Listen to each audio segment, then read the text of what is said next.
Viewers, IRCC की तरफ से रिसेंटली गुड न्यूज़ आई, सोचा वीडियो बना के आपके साथ ज़रूर शेयर करूं क्योंकि प्रोसेसिंग टाइम एक मेजर कंसर्न रहता है।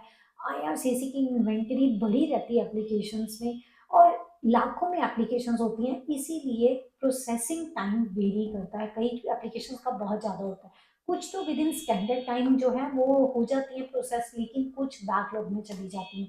इसको लेके एप्लीकेंट्स बहुत कंसर्न रहते हैं, बहुत क्वेश्चंस आते हैं, तो इसलिए ऑन टाइम आपको वीडियो बना के बताती रहती हूँ।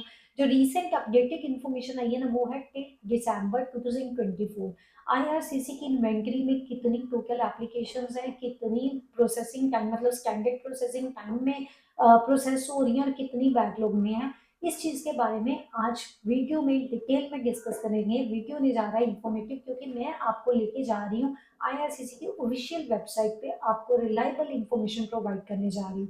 तो इस वीडियो को अंत तक जरूर देखिए। ऐसी इंपॉर्टेंट अपडेट्स के लिए मेरे चैनल को सब्सक्राइब जरूर कीजिए, और इस वीडियो को उन लोगों के साथ जरूर शेयर करना जो कनाडा में जाके पढ़ना चाहते, काम करना चाहते, पीआर लेना चाहते, कुछ भी करना चाहते, मतलब वो अप्लाई करना चाहते हैं कनाडा में। तो उनके साथ ये वीडियो जरूर शेयर करना ताकि उनको अभी करंट जो बैकलॉग के बारे में क्लैरिटी हो जाए। और ऐसी इंपॉर्टेंट अपडेट्स के लिए मेरे चैनल को सब्सक्राइब कीजिए, इंस्टाग्राम पर मेरे को फॉलो जरूर कीजिए।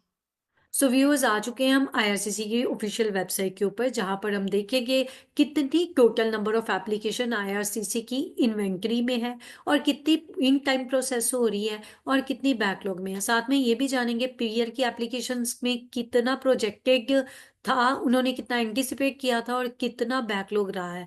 इसी तरीके से टीआर एप्लीकेशंस के बारे में भी हम जानेंगे। तो शुरुआत करते हैं। स्टार्टिंग में जो आईआरसीसी ने यहाँ पर लिखा हुआ है, that is IRCC is managing over 2 million applications from our inventories। over 2 millions, ये तो रियलिटी है। पिछले कुछ 2-3 महीनों का डाटा देखें ना, more than 22 lakh applications are in IRCC inventory. But अभी इनका नंबर जो है कम हो गया है। तो यहाँ पर उन्होंने लिखा भी है, इन 2024 वी फाइनलाइज के more than 7 million decisions across our lines of business. So more than 7 million जो एप्लीकेशंस को डिसाइड उनका डिसीजन हो चुका है। तो ये जो इन्फॉर्मेशन है जो आपको मैं दिखा रही हूँ, दैट इज आपको जो 31 दिसंबर 2024 तक की है। यहाँ पर अगर टोटल नंबर ऑफ एप्लीकेशंस की बात करें, दीज आर 21,19,900। और इसमें जो विद इन सर्विस स्टैंडर्ड्स जो एप्लीकेशंस के डिसीजन आ रहे हैं, प्रोसेस हो रही हैं, दीज आर 11,77,600। 9,42,300 बैकलॉग में है। गाइज अगर मैं इसको कंपेयर करूँ ना पिछले महीने के बैकलॉग के साथ, तो अभी कम हो गई है। 64,200 अभी ये कम हो गई हैं। जो पहले 10,65,100 थी, अभी ये 9,42,300 हो गई हैं। सो गाइज टेम्पररी रेजिडेंस की एप्लीकेशंस की टोटल नंबर की बात करें, दीज आर 10,50,800। इसकी 47% इन टाइम प्रोसेस हो रही है, दीज आर 4,93,800। अगर इसके बैकलॉग की बात करें, 5,57,000। जो मैंने डाटा कंपेयर किया ना तीनों का, like temporary residence, permanent residence and citizenship का, तो तीनों में टीआर वालों का जो बैकलॉग है वो सबसे ज्यादा है। Let us move to the permanent residence applications. The total number is 8,36,900, out of which जो in time process हो रही, these are more than 50%, 59% लिखा हुआ है। 4,92,200, और जो बैकलॉग में है, these are 3,44,700। सिटीजनशिप की एप्लीकेशंस की बात करें, 2,32,200 आर इन टोटल। और इसका 83% ऑन टाइम जो हम देख सकते हैं कि टाइम में प्रोसेस हो रही है, दीज आर 1,91,600। और इसकी जो बैकलॉग में है, दीज आर 40,600। तो इसकी बैकलॉग की अगर बात करें तो काफी कम है, क्योंकि मोस्ट ऑफ द टाइम जो एप्लीकेशंस हैं इन टाइम प्रोसेस हो रही हैं। अब आईआरसीसी जब भी अपना जो भी डिसाइड करती है एप्लीकेशंस हैं, वो ये भी सोचते हैं कि इन टाइम कितनी प्रोसेस होंगी, तो इसके लिए वो एंटिसिपेट भी करते हैं, और साथ में बैकलॉग की इंफॉर्मेशन भी आती है। वो मैं आपको स्क्रीन पे दिखाने जा रही हूँ। देखो, परमानेंट रेजिडेंस मैंने बोला था, इससे शुरू करेंगे। इसमें obviously federal high skilled workers आ जाते हैं, जिसमें डिफरेंट कैटेगरीज हैं। प्रोविंशियल नॉमिनी प्रोग्राम आ जाता है। तीसरा है spouse, partners and children, except for Quebec, तीनों की इन्फॉर्मेशन मिली हुई है। तो यहाँ पर अगर हम देखें, 2022 से 24 तक का उन्होंने प्रोजेक्टेड और साथ में जो नंबर ऑफ बैकलॉग्स है या कितना स्टैंडर्ड टाइम है उसकी बात की है। गाइज ये 20% पे देखो सीधी लाइन चल रही है। तो ये सीधी लाइन का मतलब मैं आपको समझा देती हूँ। आईआरसीसी जितनी भी एप्लीकेशंस उनके पास होती है ना इन्वेंट्री में, उसका लाइक 100 एप्लीकेशंस है, तो 20 को वो एज्यूम करते हैं कि ये बैकलॉग में रहेंगी। ये हो सकता है किसी कारणवश इसका डिसीजन इन टाइम ना आ सके, तो ये चीज हो जाती है। लेकिन अगर इससे ऊपर हो जाती है तो डेफिनेटली बैकलॉग कंसर्निंग रहता है। तो ये तो एक स्टैंडर्ड है ना, क्योंकि वो कई बार डॉक्यूमेंट्स मांगते हैं, कई बार कोई और इंफॉर्मेशन की उम्मीद की जाती है, कई बार कुछ और लाइक बोल दिया जाता है उनको, जैसे किसी का मेडिकल हो रहा है या कोई भी कारण हो सकता है, तो उसके कारण जो processing time more than normal हो जाता है, मतलब जो एवरेज टाइम है उससे ज़्यादा निकल जाता है। सो ये रीज़न रहता है। सो अगर इसको ना देखें, बाकी अगर बात करें, यहाँ पर आपको दो लाइनें नजर आ रही हैं, एक तो डार्क चॉकलेट कलर की है और दूसरी डॉटेड लाइन है। ये जो डार्क कलर वाली लाइन है ये एक्चुअल परसेंटेज है बैकलॉग की, और ये जो डॉटेड लाइन है इट इज प्रोजेक्टिव बैकलॉग, मतलब जो एंटिसिपेट करते हैं। आईआरसीसी को भी पता होता है कि इतनी बैकलॉग में जाएंगी, तो वो एंटिसिपेट कर लेते हैं, तो ये उसकी परसेंटेज दी हुई है। लेकिन अगर देखा जाए ऑन एन एवरेज दोनों सेम ही है, बहुत ज्यादा डिफरेंस नहीं है। गाइज अगर आप कहते हो मैं इसका लिंक आपके साथ शेयर कर दूंगी, और आप वहां पे जाके देख भी सकते हैं। जब आप उस लाइन के ऊपर क्लिक करते हैं या कर्सर रखते हैं ना, साथ में उसका आ जाता है परसेंटेज कितना है, टाइम लाइक कौन से मंथ की बात कर रहे हैं, वो भी चीज आ जाती है। तो यहाँ पर नीचे भी लिखा हुआ है percentage of actual backlog, percentage of projected backlog and target backlog. जो टारगेट था, वैसे मैंने आपको सारा एक्सप्लेन कर ही दिया इस चीज के बारे में। So this is all about federal high skilled जो बैकलॉग की इन्फॉर्मेशन है। Now let's move to PNP, provincial nominee program. इसमें देखा जाए 2022 से 24 तक की अगर बात करें, तो लगातार बैकलॉग कम हुआ है, same as other cases.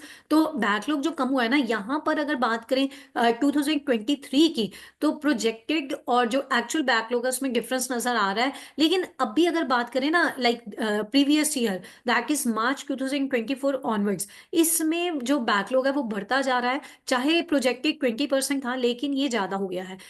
So let us now move to spouse, partners and children, जो उनका परसेंटेज है बैकलॉग का, उसमें भी थोड़ा सा लाइक वेरिएशन देखने को मिला है इन 2023। लेकिन अभी की बात करें तो दिस इज लेस देन 20%। अच्छी बात है कि फैमिली रीयूनिफिकेशन के ऊपर फोकस हो रहा है। So guys this is all about permanent residence applications backlog. Now let us move to citizenship. Citizenship जो ग्रांट हो रही है उसमें भी जो बैकलॉग है काफी नीचे आ रहा है, अगर पिछले कुछ सालों से कंपैरिजन किया जाए। और रियलिटी भी है, जब हम इवन दिसंबर 2024 को कंपेयर करते हैं नवंबर 2024 के साथ, तो काफ़ी जो बैकलॉग है वो कम हो गया है। गवर्नमेंट ने काफ़ी एफर्ट्स भी लगाए, उसका रिजल्ट उनको मिल भी रहा है।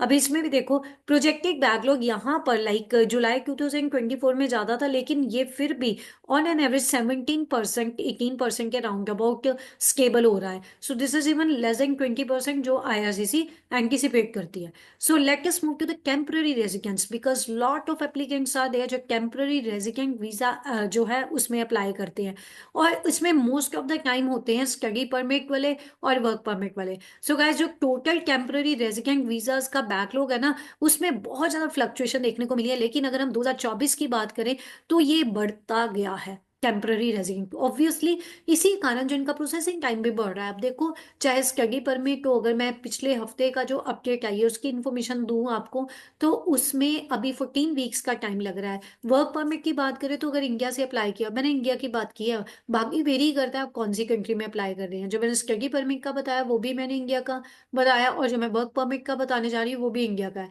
तो इस हफ्ते भी एक हफ्ते का लाइक इंक्रीज देखा गया इन द बैकलॉग, अभी एक हफ्ता और बढ़ गया है, 20 वीक्स हो गया अगर इंडिया से वर्क परमिट अप्लाई किया। तो यहाँ पर भी वही चीज रिफ्लेक्ट हो रही है कि आपका बैकलॉग जो एप्लीकेशंस का है वो बढ़ रहा है। Let us move to the study permit. As I told you कि देखो कितना बड़ा है, पहले कम हुआ था मिड ऑफ द ईयर में, वो ऑब्वियसली कम था उस टाइम पे, बड़ी जल्दी वीजा डिसीजंस आए हैं। लेकिन अभी देखो जहाँ यहाँ पर आके इट्स मोर देन 40%, तो ज्यादा हो गया हुआ है। The same is the case with the work permit. Work permit में भी बहुत ज्यादा फ्लक्चुएशन आई है। अभी यहाँ पर जो देखो ना, इन्होंने प्रोजेक्टेड जो रखा है अपना बैकलॉग का, जो भी एंटिसिपेशन रखा है दैट इज क्वाइट लेस, लेकिन बैकलॉग एक्चुअल में बहुत ज्यादा है, यहाँ पे बहुत वेरिएशन है। तो वही चीज अभी भी चल रही है। मीन्स इस महीने दिसंबर सितंबर की बात करें तो नियर अबाउट 60% बैकलॉग में एप्लीकेशंस और एंटिसिपेट किया गया था 40% होगी, तो स्टैंडर्ड 20% है। देखो भी कितनी ज्यादा एप्लीकेशंस जो हैं वो वर्क परमिट वालों की बैकलॉग में है। सो गाइस ये तो रही बैकलॉग की अपडेट, बैकलॉग रिलेटेड इंफॉर्मेशन। आपको क्या लगता है आने वाले टाइम में कनाडा में बैकलॉग कम होएगा? क्या एप्लीकेंट्स कम इंटरेस्ट शो करेंगे कनाडा में अप्लाई करने के लिए? क्या कारण हो सकता है? डू यू थिंक कि इसका कारण जो रीसेंट सडन एकदम से चेंजेस आ रहे हैं, बहुत ज्यादा अनाउंस हो रही हैं, क्या आपको लगता है वही कारण है या इलेक्शन का कारण है कि इलेक्शन में इमिग्रेशन को एक मुद्दा बनाया जा रहा है? क्या आपको लगता है आफ्टर इलेक्शन ये सारी चीजें बैक टू नॉर्मल हो जाएंगी? अपना व्यू जरूर देना। धन्यवाद वीडियो को अंत तक देखा। ये वीडियो मुझे पता है आप लोगों के लिए बहुत इन्फॉर्मेटिव रही है। ऐसी और अपडेटेड एंड इन्फॉर्मेटिव वीडियोस के लिए मेरे चैनल को जरूर सब्सक्राइब कीजिएगा।